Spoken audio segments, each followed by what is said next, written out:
Hello everyone, welcome to eShe TV. I'm Aekta Kapoor. Today I'm talking to four Indian novelists about the modern female protagonist and what young people want to read today.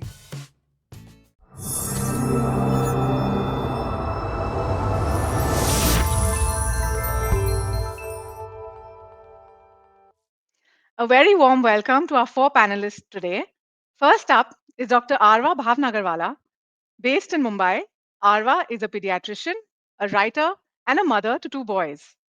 Since 2016, her stories have appeared on various platforms and in anthologies. Her debut novel, A Little Bit of Love, was released last month in India and will be available worldwide in September. Welcome, Arva. Hello, it's so good to be here and to talk to you after a long time. Thank you for being here today. Next up is Dr. Preetha Vasan. She teaches English literature at a premier women's college in Bangalore.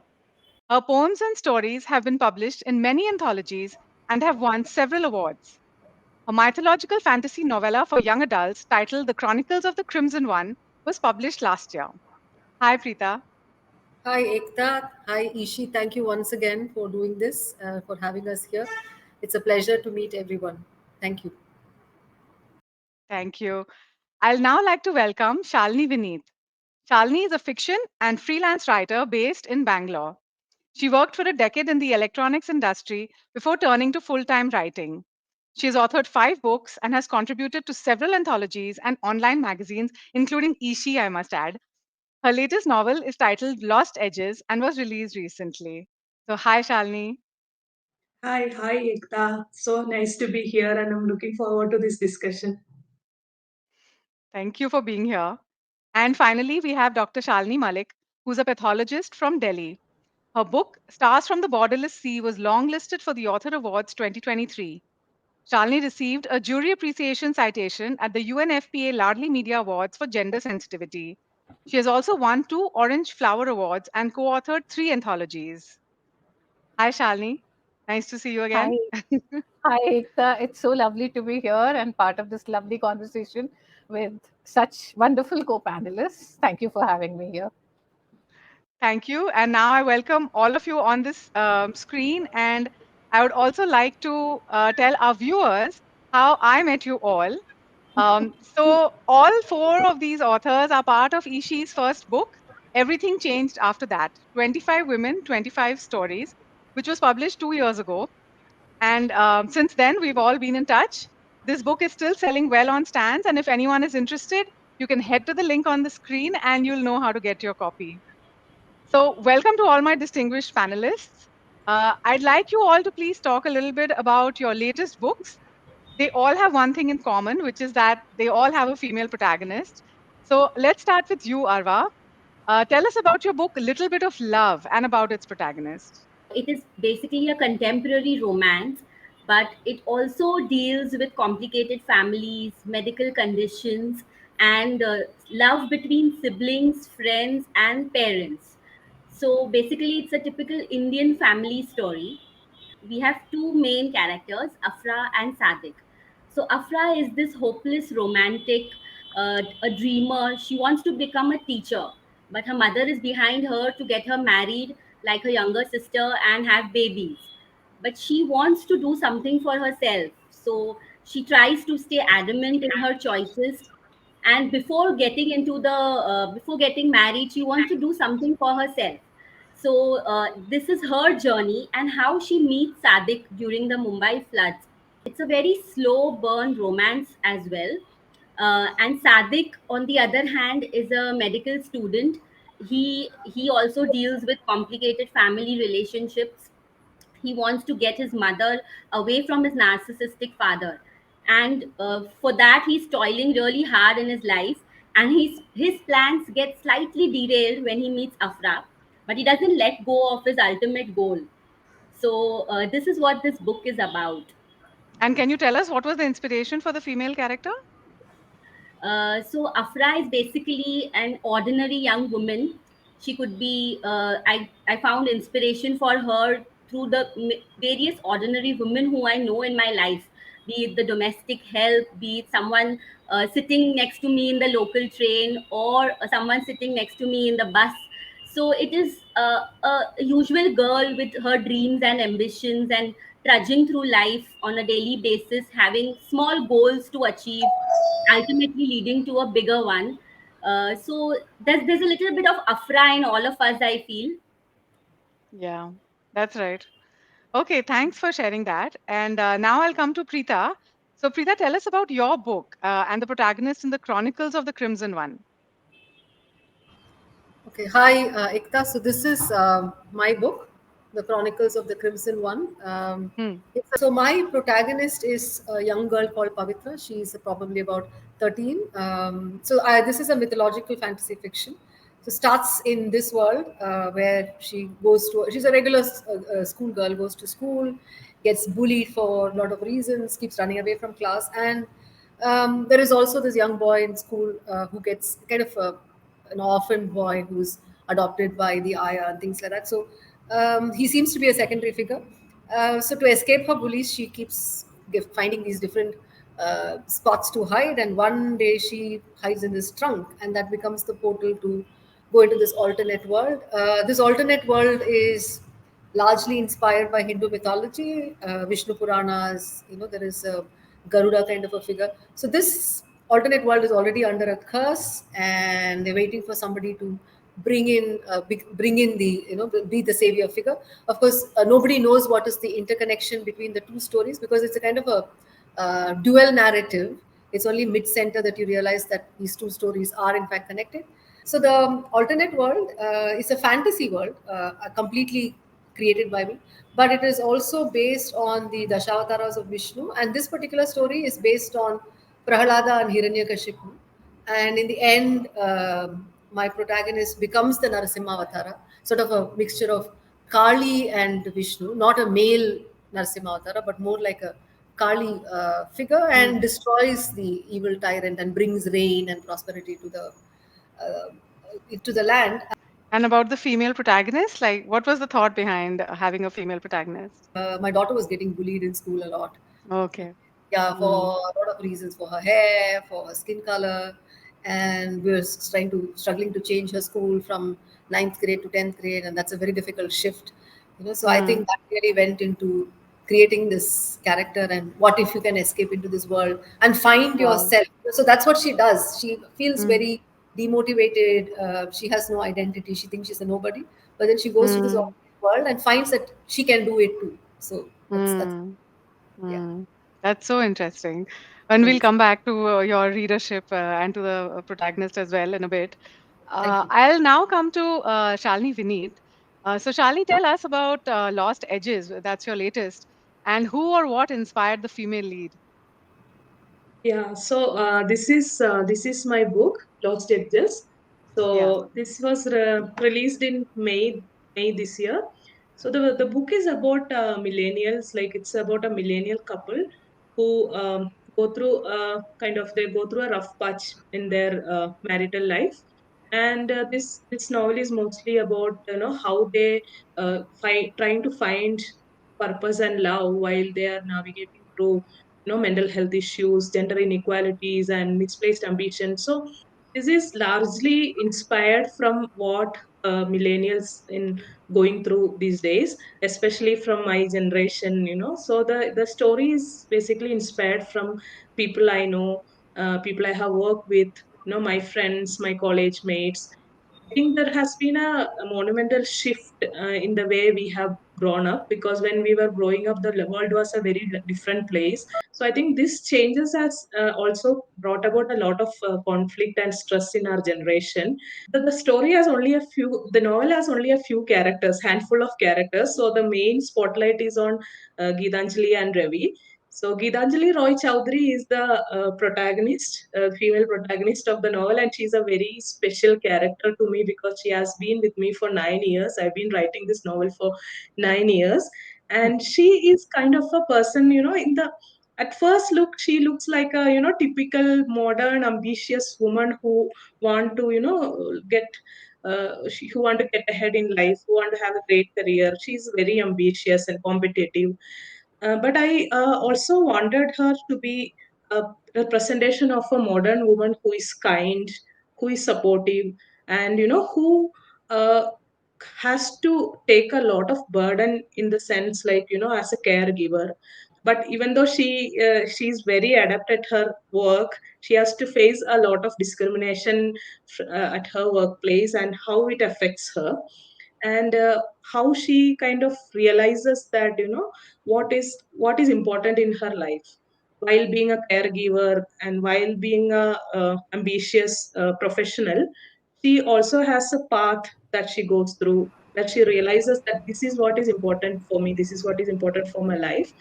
So I think this female character is like, she's got, from the readers, I'm getting very, very intense vibes for this character, because some of them are relating to her, some of them are like, feeling like, oh my God, she's so strong. And so I'm really happy, the way the female protagonist is kind of communicating to the readers.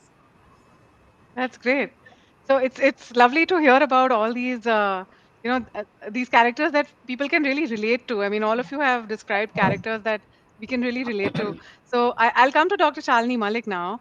So tell us about your latest book and the more than one female protagonist in that. So tell us about your female Yeah. protagonists.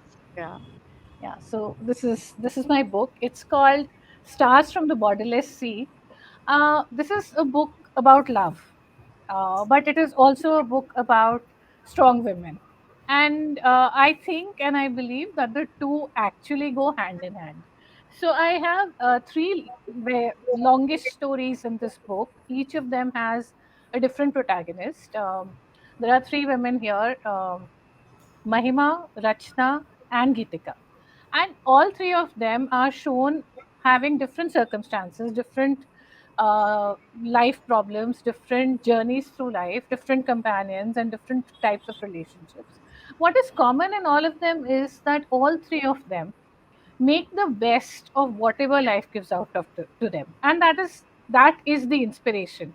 Uh, the common woman every day whom we see, like Salini said, it is women are not just creating change in a big way. A lot of women are creating change, are being able to do their own thing in small ways, little by little, Mm, while catering to the many demands that society makes on them, that patriarchy thrusts on them. They still keep moving forwards. And I think mm, that that is very, very important. And that is what has made these characters relatable. So, Geetika, for example, is someone who is in her 60s, and she's reflecting when the book starts, she's reflecting on her life. She was born as an erstwhile princess. Now, that is a very privileged kind of birth, and it brings with it a lot of comforts. But her life mm, circumstances were such that she had to give up all of those comforts and make a fresh life for herself and her children. And she did mm, that. mm, Same happens with Rachna. Again, a life of privilege, an educated woman, a doctor, faces a difficulty in a relationship which she had never imagined. So that is again something very common. It is these are the curveballs that life actually throws at so many women all the time. She makes the mm, best of it. She learns how to rebuild her relationships, how to see what is important, how to give up, how to move on, and she mm, rebuilds her life, her family. The mm, third protagonist, Mahima, is again from a very conventional setup. So she gets married early, that is what is expected of her. But she finds herself trapped in a marriage which is not perfect, which is not fulfilling, where she cannot be her own person. And she finds that she's not able to take that because she is not being herself, and she fights back. So she's another person who moves around the obstacle of an unhappy marriage, of an unhappy existence, and carves her life the way she wants to live. So mm, all three of them are reclaiming their life. They are mm, reclaiming what they have always wanted and what they mm, feel that they deserve. Now, what mm, happens to them and to the woman in society who does this is that this does not come easy. This is mm, very difficult because this involves making choices. And this involves questioning ourselves and the world around us. And as all of us know, that's not what the world wants. So, all mm, three of them make choices for which they can be judged. They are very unconventional choices, whether it is in the way they live their lives, the kind of partners they choose, or how they deal with the situation. But Hmm. they do it without fear of being judged, because Hmm. they have decided that they need to do this for themselves. And Hmm. once they take that choice, make that decision, they also own it. So Hmm. once they do that, they are the best versions of themselves. And Hmm. also, yes, they have, there is the very significant thread of romance and love, which is parallel to their evolving, because Hmm. that is what true love is. It brings out the best of us, right? Only then we will Hmm. have a good relationship. So that is why I said that it is a contemporary women's story. It Hmm. is also a love story. It is definitely a story of love and romance, but the right kind of love, the love where you can be yourself, the love which encourages you to be the best version of yourself. So, Hmm. like with the others, the readers have luckily resonated very nicely with the protagonists, and that is a very, very good feeling. I'm sure that each woman around us will have a little bit of these protagonists in her. Yes, absolutely. I agree with that. So, now since I mean, I think all the books are targeted at a slightly younger audience. Perhaps Dr. Malik's might be for older audiences as Yeah. well. But largely, I think the books would appeal to young adults and younger millennials, for instance. So let's talk about the audiences. We'll start with you, Arva. These days, with so much content available online, uh, are young people still reading books? And what's your feedback? And what has been the feedback to the female leads in books? Like the books in which there are female protagonists. Honestly, I feel young people these days tend to read captions on Instagram and reels more than actual books.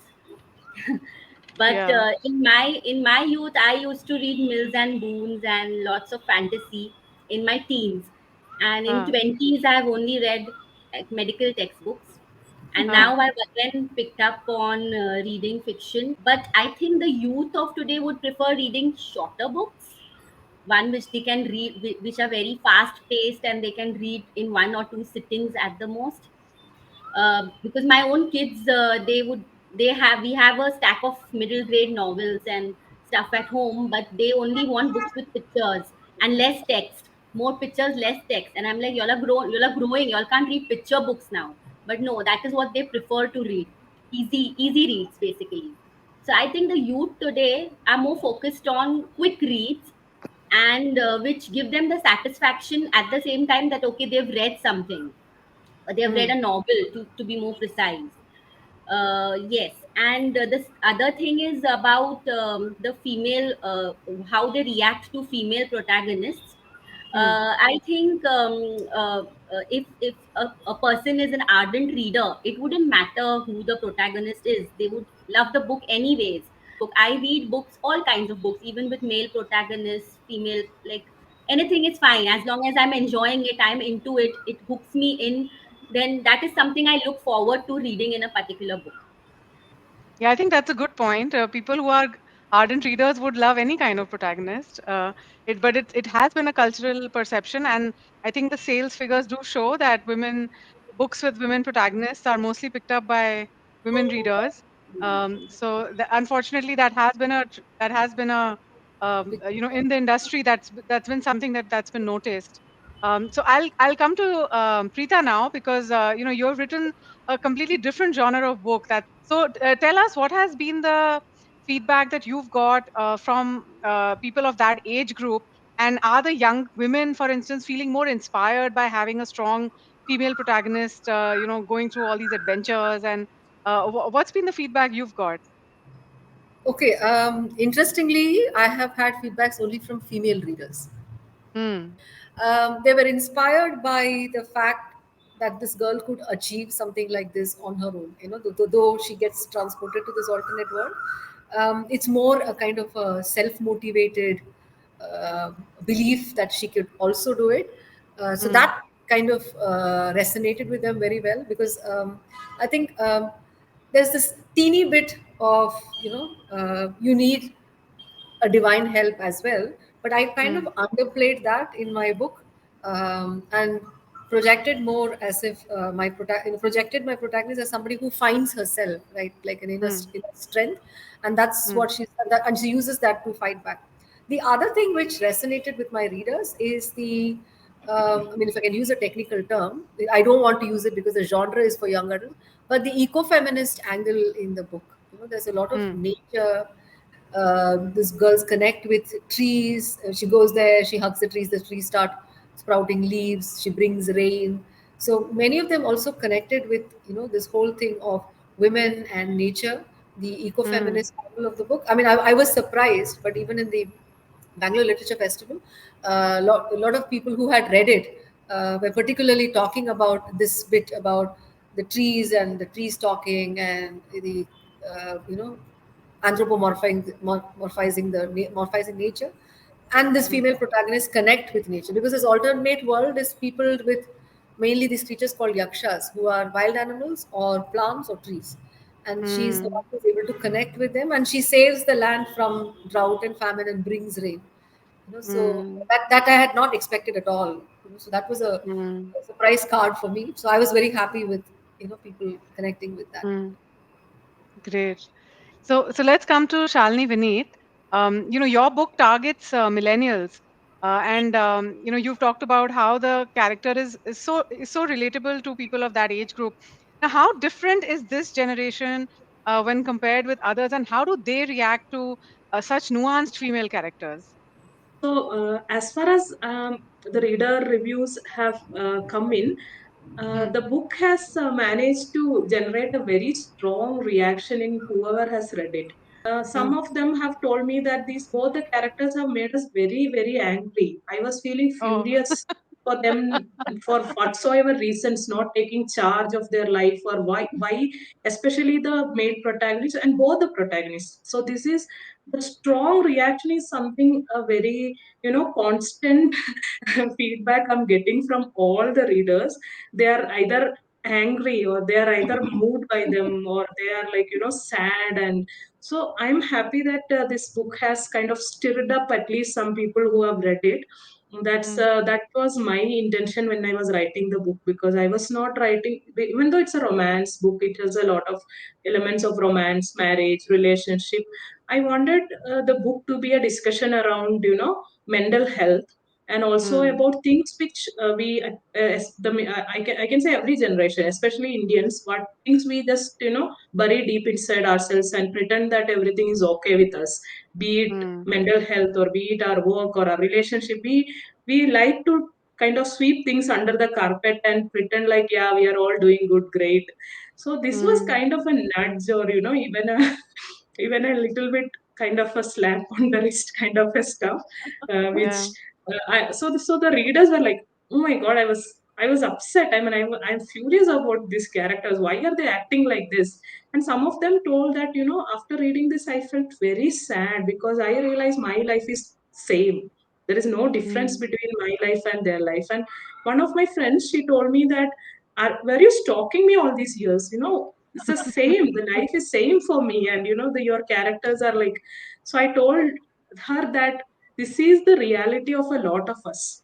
Not yeah. only you, not only me. A lot of our generation is going through all these, and we are trying to find things to kind of compensate it, rather than trying to find the real reason. So in that sense, it was a bit of a risk writing like that, especially unlikable characters, characters with gray shades, characters who are not Yeah. like traditional hero heroine type.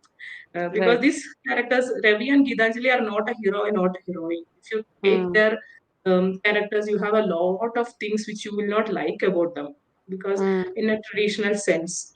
So I think that is something, because when I was writing, yeah, I was concerned, because from the what you say commercial point of view, it may not be like successful. Like, people want to read good things, people want to be mm, happy about it, people want to be inspired and not get furious about a character.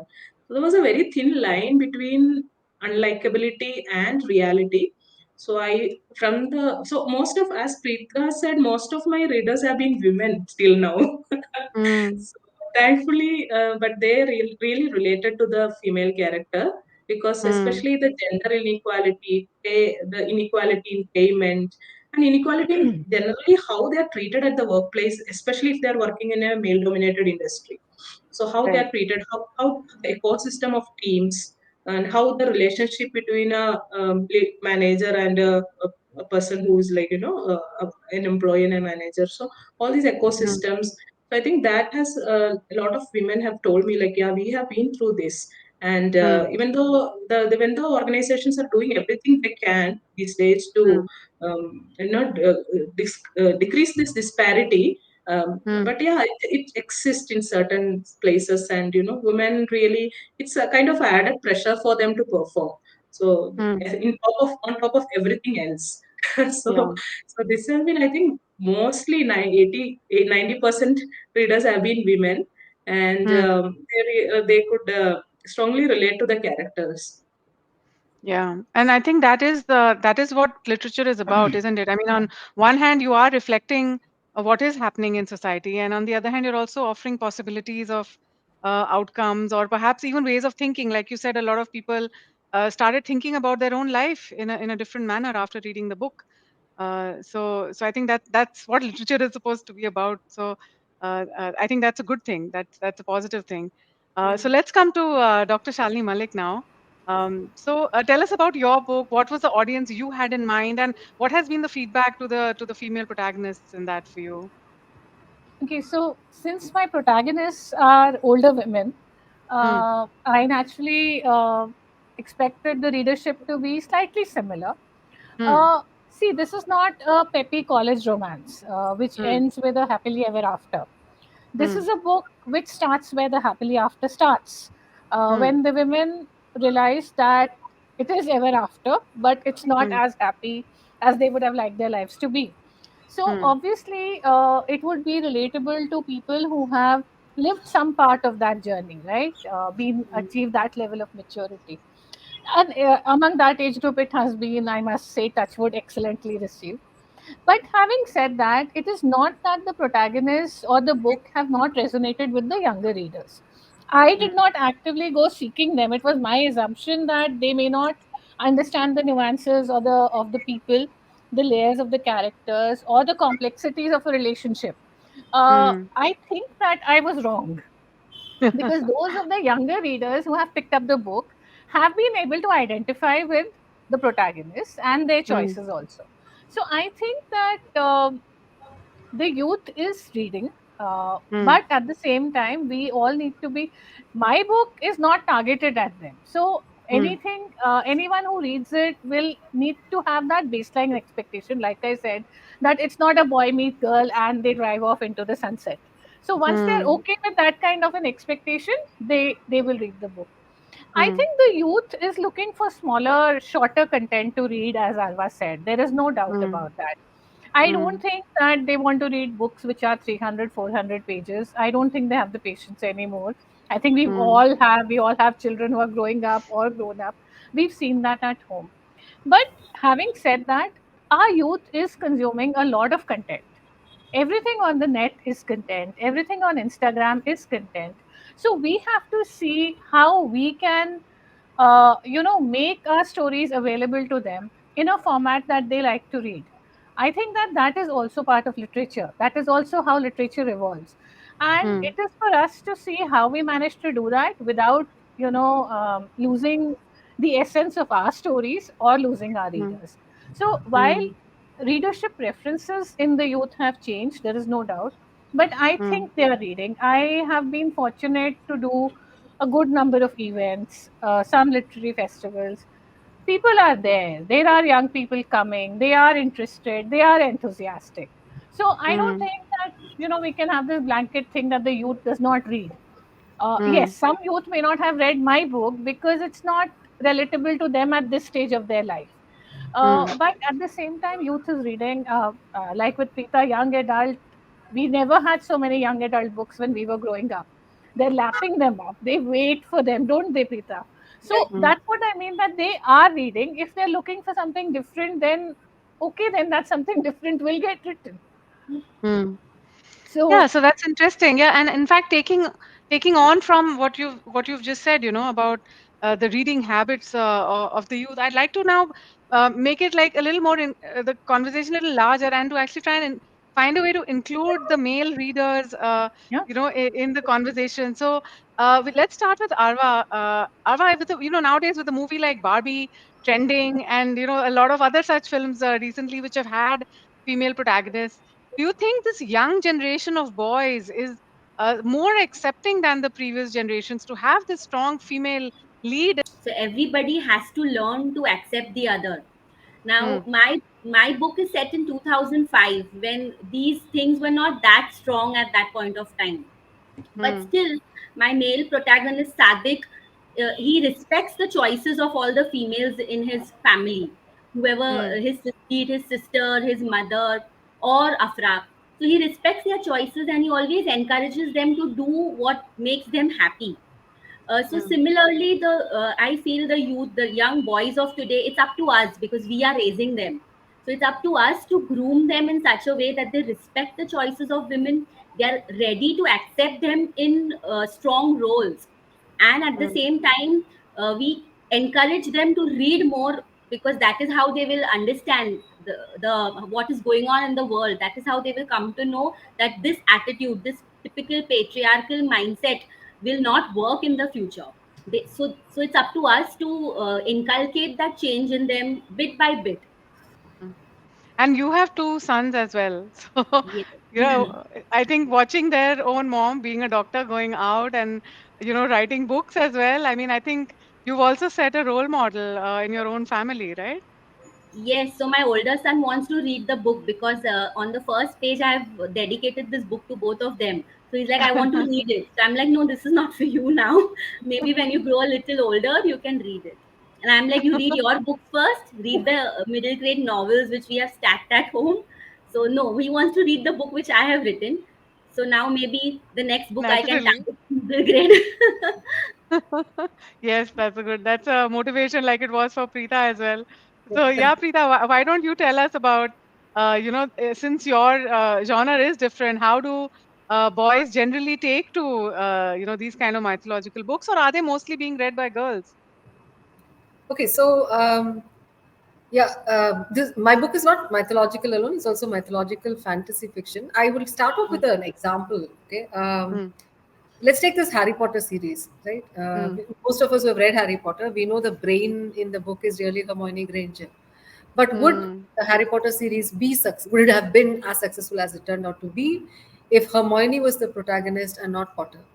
I mean, let's face it. I mean, like Arva said, upbringing is one thing. Okay, I would like my son to pick up a Nancy Drew and read, even as I don't mind my daughter reading a Hardy Boys. But then, let's face it, the literary canon is very patriarchal. The Yes. publishing world is male privileging a male reader and a male protagonist. If I had a romantic heroine who's willing to who's looking pretty and all that and not so strong, maybe a male reader will pick it up. I mean, this is something which, since you raised the question earlier also, I mean, this is something I've been thinking about, and I could first think about the Harry Potter example.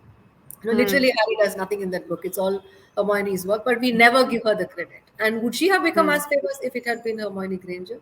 So I mm, think when we do have, I mean, we should have female protagonists. We should bring up boys at home to read books by female writers, which have female protagonists. But that is a big should, mm, right? mm, If I have a home, and if my in a very traditional setup, right? If my son picks up a Nancy Drew, I would be like, wow. I mean, a traditional setup, not me. But why are you reading Nancy Drew? But when the girl picks up Hardy Boys, that's still fine because it's okay to be tomboyish, but not so good to be a pansy. So there mm, are those stereotypes still. I hope we do see at some point where boys also pick up strong female protagonists, right? But because girls will read Percy Jackson, that's again fantasy fiction. mm, But then will they pick up? There is this. I forget what this book is called. The series is called, but it is again an American fantasy. It's There's a lot of chemistry in it, and there is a lot of this fighting, and one guy flings violence. this Mm, and that one flings this. So then there is a lot of warfare. So mm, which is again a little masculine, isn't it? So So Mm, maybe the male readership will still go for that because mm, of, would a passive, a more, um, can we say, what is stereotypically seen as feminine, would mm, probably not be picked up, who's still strong. I'm just saying that mm, this is the larger approach to female protagonists. But of course, it's again about upbringing. If I, like mm. Arva said, if I tell my son, why don't you read this, and you encourage, which is what I think, as mothers, as teachers, as strong women ourselves, I think that's something we should encourage. But we all hope society will change, isn't it? No, I'm really glad you bring up this topic. And there was this hashtag Read Women, which was trending because um, a lot of people actually looked at their own bookshelves and realized that they had 80% books by male authors. And then it started becoming a trend. My case is opposite. I have 80% women authors. And thankfully, I'm married to a man who also enjoys reading books by all kinds of people. So we have a very balanced bookshelf. But most people don't, and even with the best of intentions, when they take a critical look at their own bookshelves, they realize that they have been buying more male authors, whether it's fiction or whether it's non-fiction. And that has been the trend. And then I'm glad that big companies also picked up on that hashtag and they started promoting books by women. Because unless somebody doesn't promote it, and like you said, there then becomes a stereotype that men read these kind of books and women read these kind of books, and that's unfortunate for both, because men should be reading all kinds of books and women in any case do. So that's a very valid point that you've brought up, that we should encourage the next generation at least to read all kinds of books, not be restricted by so-called feminine, so-called masculine kind of literature. In fact, now we have non-binary writers and non-binary Yeah. literature, and it's so interesting to hear their voices. They've been silenced all these centuries of book publishing. Their voices have been so marginalized. So it's so wonderful that now they at least have a platform to express non-binary characters. It's so enriching. So yeah, thanks for that. And so I'll come to Shalini Vineeth now. Since your book is your female character, like you said, she knows her mind. So what do you think about the male readers, who would read a book like this? Do you think they would resonate with that kind of a situation? Yeah, so this is a very interesting question for me because the main protagonist in the novel, Ravi, so he is not a stereotypical man character. So he's not a stereotypical male protagonist. Ravi is a weak person who is like, he gets emotional. He cries a lot of times in the novel. I have at least 4 or 5 times he cries and he blushes and he kind of he shows his vulnerability to the world and to his partner, and he's not kind of a man who feels like, okay, I'm a man and now it's my responsibility to take care of this family or take charge or anything. He doesn't even bother about all those things. So the male, so one of the earliest reviews I got from a male reader reviewer, he was Mm, very upset with this Ravi's character because I felt initially it upset me a lot because it was the second or third review I got about the book, and he told me he wrote that the book is an overtly feministic flavored book with a very weak and timid male character who is nowhere related to the man nowadays. I mean, he is not a male character. He's just kind of a, what you say, placeholder or something. Man doesn't think like that. Man doesn't cry like that. So he was so strong in it. I was really upset in beginning. I felt like, oh my god, I got a very bad review. Then I start thinking about it. It reflects how a lot of how the literature has shaped or how the popular culture has shaped male protagonists for us, especially yeah. for men. A male character should be strong and a male character should take charge. So I'm just thinking, like, I'm just supposing that if the roles were reversed, if Gitanjali was a very timid and, Yeah. very weak character, nobody would have had any problems. Okay, she is weak and Ravi is there to take care of her. Perfect. So in this place, there is a particular scene which triggered the reviewer where Ravi is falling on Gitanjali's shoulder and crying and asking her, hold me and, help me. So he told me, he wrote that, like, a character who is well educated come from a good family, has a good job. How can he be acting like this? So this was a really, and now when I look back, I feel that the review is very good. Good. It was a very good review, which revealed a particular stereotype in the reader's mind. When I was writing the novel, I was aware of this. I was very much aware of this is going to turn out like this. The Ravi's character is going to be what you say, not a typical male protagonist. And I'm happy that, but what I've seen, so it's not like I've conjured up this character out of thin air. I have Mm, seen men who are very vulnerable, but because of the society or popular culture or whatever has mm, fed into them, they're in a much worse position. I feel they cannot express anything. They cannot show their vulnerability, and they bury a lot of things inside. And when they read a character like this, I think probably it may stir up something. So that's what I feel like, so there should be a lot of representation of male characters, real representation of male characters, not just representation of mm, a stereotypical male character in popular culture or literature. There should be mm. men who cries, men who blushes, men who fall on a female character's shoulder and say, "Save me."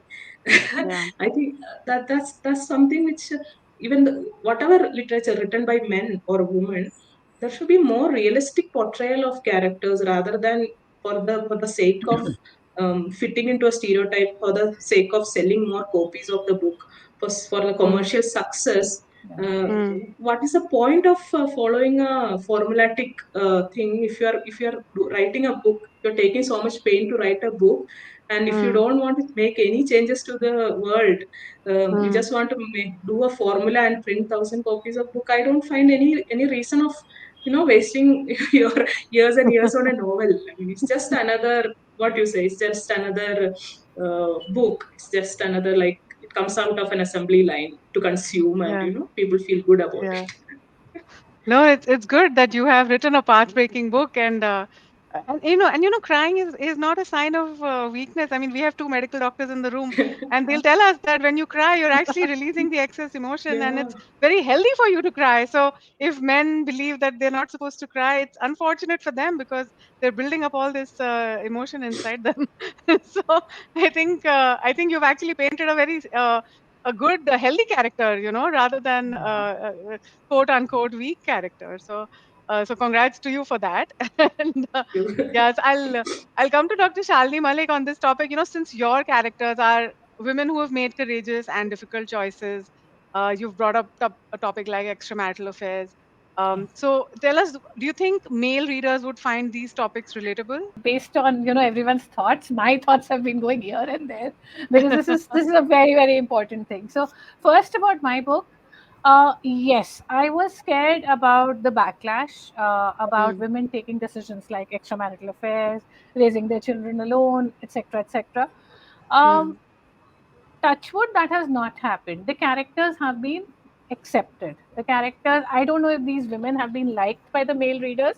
So before I say that, there is a skew. I have had more female readers than male readers, but mm, the male readers have not reached out to me with a lashing or a backlash that how could the female protagonist go and have an affair, she should have remained like a Sati Savitri and should have waited for her husband to find the right path and blah blah blah. I didn't get any of that, thankfully. I think the reason for that is that, whenever, like Salini said, whenever we are writing, we can't take one aspect of a relationship. If we mm, balance it, if we nuance it, our reader understands that there are two people, there are layers happening. And somewhere there, it's not a question of right and wrong. Like Shalini said, if it is right and wrong, it is already written, right? Ki this is right, this needs to be done. But life is not like that. So if we take care and love and nurture for our male characters, we understand them. Like Salini understands Ravi. Like in my book, Rajat had a major emotional setback due to which his and Rachna's marriage was falling apart. And when he regretted this and he worked on the relationship, their relationship blossomed again. So I have shown both of them as vulnerable, real people.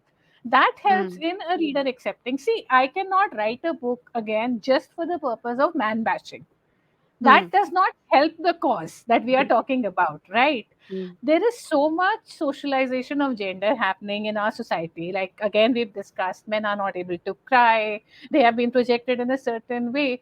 If we just lash out at them for that, it's not going to change anything. So that's my take about the male protagonist. I was very anxious about my elderly male relatives reading the book, because, like you said, and I am so happy that the feedback was that it's a beautiful book. It's, so they are looking at the book as an essence, as a Hmm. composite, which is also what life is all about, right? No one is black or white, everyone is shades of gray. So I think that for my book, I have been lucky, and I also reached out to certain specific male reviewers because I Hmm. wanted their take on the book. Like Shalini said, I Hmm. didn't want to, end up with a book being quoted as this is a book only for women. And they liked the book. They appreciated the feelings. They appreciated the compulsions, because if the female protagonists have made a choice, the male Hmm. protagonists were also in a difficult situation, right? It's not like they Hmm. had life, cut out for them. And we've Hmm. had this discussion so many times, and just now also. I think the males are equally burdened by the patriarchy and the expectations from them. Yes. So I think when you write a male character which is nuanced, which is struggling against that, somewhere it connects with the male reader. So that is Hmm. very important for me. On a general note, when you ask us if male readers read women protagonists, there's been a lot of wishful thinking, but the answer remains that not as much as they should be reading. And there Hmm. are a lot of reasons for that. One reason is, of course, the definite skew and the male privilege in the publishing industry. Hmm. So it's not just that there were more male authors, it is also that, like always, women's things, women's writings, women protagonists have been dismissed by, made light Publishers. of by the publishing industry, by the male dominated. So you have chicklet, just the way it's said is a demeaning thing, right? Yeah. And Derogatory. it's meant to put off the male reader, and it's meant to undermine the female reader. So Hmm. not only, as you said, women's voices have been silenced, but the women's intelligence or the women's reading has also been dismissed over centuries. It's going to Hmm. take time. So Hmm. women, they read light stuff, they read romance. You understand, this is not just a reflection on women. This is meant to Hmm. be a reflection on the woman's IQ. Hmm. So that is one very big factor in why men are not reading women characters. The Hmm. second one, which I feel is changing now, is that it's always been genre based. Like I said, women are reading romance, men are reading thrillers. By default, you would have more men protagonists in those books. But that's not always been true. Miss Marple, you have Hmm. enough. So now women are writing all genres, Hmm. and you're having women leads in young adult, you are having Hmm. women leads in detectives, in Hmm. thrillers. That will add to the male reader who wants to stick to their genre, Hmm. but they are getting a female strong protagonist. So it's going to be very gradual and much Hmm. slower than all of us here wanted. Hmm. But it's been a long spell of suppression, both Yeah. for women writers and for women readers. You look at women's magazines, there are more women's magazines than men's magazines, have always Hmm. been, but they're always dismissed. I'm Hmm. sure they earn a lot of money and they do very well and they add value also. I'm not dismissing them, but the Hmm. men will dismiss them, you know. Hmm. Hmm. So that will need to change, and I think that the men are they're going to have to catch up sooner or later.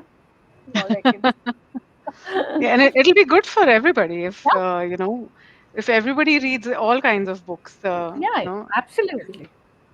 And like Arva said, we have hope in the next generation that maybe they are seeing a more equal world than we did, and maybe when by the time they grow up and with having a lot of strong female characters on screen, Yeah. that might make a difference for the publishing industry as well, Yeah, I as hope people so. start And I accepting mean, more. now female superheroes are finally there. And so, Yes, yes. If anybody would like to add any last words now, please go ahead. or any thoughts about what somebody else has said? Yeah, I just want to add one more thing. Hmm. Dr. Shalini was talking about Miss Marple, right? Now, Agatha Christie also has Hercule Poirot. Just think Hercule about Poirot, yeah. how many male readers read Agatha Christie. And there was this Hmm. very interesting point when, when I started reading Agatha Christie, and we were this was way back in the early '80s and things like that, where you still didn't know these Western names. So I, for a long time, thought this Christie was a man because she writes like a man. Look at the kind of Yeah, where we come from. There's investigation. There is all about reason and things like that. And then my dad told me, no, Agatha is a woman, and I was like an eye opener to me. And then I think how many men read Agatha Christie. I mean, they will read Conan Doyle, but yeah, will they read Agatha Christie? There is, even though it's a male detective. So there is also that. It's not just about a female protagonist, also a woman writer. Like Shalini pointed out, it's ages. Right? yeah, Yeah, like Yeah. Virginia Woolf would be seen as a stream of consciousness writer, but will she be accepted as a woman writer? Is a Hmm. question that she raises herself. Will anybody pick Yeah. up Shashi Deshpande and read? yes, Right? I I would still like to think that work she's for a her, man. but will I read Sudha Murthy? Is a question. Like, right? So I think Yeah. that is also there. It's not just about the protagonist; it's also about the yeah. author. Hmm. So Arva and Shalini Vineeth, would you like to add something at the end? So what I think about women writing male characters. So this is something which has been like I found a little bit difficult because whenever you write a male character, you are writing from a point of where your experiences have taught about what male characters are. But I think it's also reflects a little bit of wishful thinking from a female that men should be like this. In this is what I expect a man to do in a certain stage. So I think even though they say that maybe okay when a woman write a male character, maybe there may be a little bit of problem with authenticity because there is a like transcending these genders and thinking like a man and acting like a man could be not so easy. But at the same time I have felt like when more women write male characters, give importance to male characters and try to figure out what men think, I think it also reflects like what we expect from men basically. So Hmm. how Hmm. do we expect them to react to a certain situation, and so that will actually help the male readers actually. When men read Hmm. male characters by women, they know okay so this probably a woman thinks like this, probably a woman expects like this. So I encourage male readers, please read male characters written by women so that you know what she expects. So this is something Yeah. I've been pondering over a long time. So just to add that. Yeah. And Arva, any last words from you? Yeah, I feel this gatekeeping thing is more in the Indian publishing industry, where more male authors are being taken up. And basically, I feel what I have experienced in the last 2 years, it's Indian market is more for non-fiction. We Hmm. hardly see any fiction in the traditional publishing thing. Hmm. So that is why I also went with an international publisher, because now they want more diverse authors. They are more positive about including more people of color and everyone in their industry. So this is Hmm. a good time if you really want your book to reach a wider audience, to try publishers in the American or the UK market. And they Hmm. really they like our stories. And especially if we don't stereotype Indian characters as such. Like Hmm. we are a vast country, we have different types of narratives which we can bring forward and Yeah. represent India as a whole, like not just the slums or the poor people, which most foreign authors usually tend to represent India as. We can bring out even Hmm. our millennial stories to them. So they should Yeah. like know that India is not like a typical third world country. We are also developing, we are progressing. So Hmm. Hmm. and in that market, there are I what I have come across is everybody is female, right from the acquisition editor to the agents to the writers. So there is a lot of scope there, I feel, but the competition is again very tough, very difficult to break through. But I think once you break through, you can do good with the books you write. Hmm. Yeah, that's also a very interesting point. I worked in both books publishing and magazine publishing, and I mostly had female colleagues. So that is the environment behind the scenes. Though, like you said, when the books are dominated by non-fiction, dominated by male writers. So thank you all for being here, and I wish you all the best in all your latest book releases, and also for the books that are going to come in the future. And eShe is also going to run a contest for women writers soon, so stay tuned. And thank you, everybody. Thanks for the conversation, and bye bye. Thank you, Thank Thank Ekta. you. you. Bye Thank you, bye. Ekta. Bye bye.